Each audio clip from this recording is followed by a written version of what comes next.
life in HD. This is Fox 6 News at 9. A ninth person has tested positive for Legionella bacteria in Jefferson County. Health officials say the person was not a patient at UAB, but visited the hospital before water had been treated for the bacteria. 2 out of the 8 patients who tested positive for Legionella have died. Fox 6 News reporter Erica Gonzalez joins us tonight with an update. Erica? Steve, Vanessa, right now there could be others who were exposed to Legionella while they were at this hospital. Now the county says this only applies to you if you recently visited the 5th, 6th, or 7th floor of the Women and Infant Center. Person tested positive for Legionella. County health officials say that person was a visitor at UAB Hospital. This Legionella outbreak is not a community-wide issue. So far, 8 UAB patients tested positive for the bacteria. 2 of those patients died, but it's too soon to know their cause of death. On Wednesday, health officials addressed a growing concern over the potentially deadly bacteria.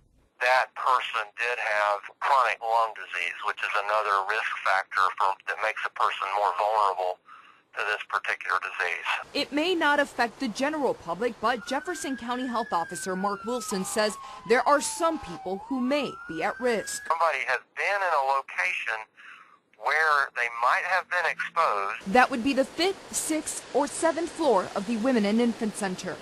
It would take 2 to 14 days to get ill, and the illness would be manifested by cough and fever. If you fall into that category, are showing these symptoms, and it's been within 2 weeks, then you should see a doctor and get evaluated just to make sure. And the good news is that this is a treatable disease. There is an ongoing investigation into the Legionella outbreak. Health officials believe the situation is under control, but more people could test positive. That there is a possibility. We believe that it's a small possibility, but it is a possibility, and that's why we're getting that message out.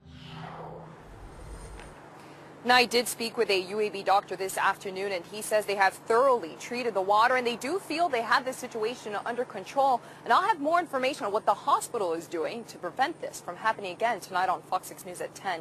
For now, I'm live at UAB Hospital. Erica Gonzalez, Fox 6 News, on your side. Thanks, Erica.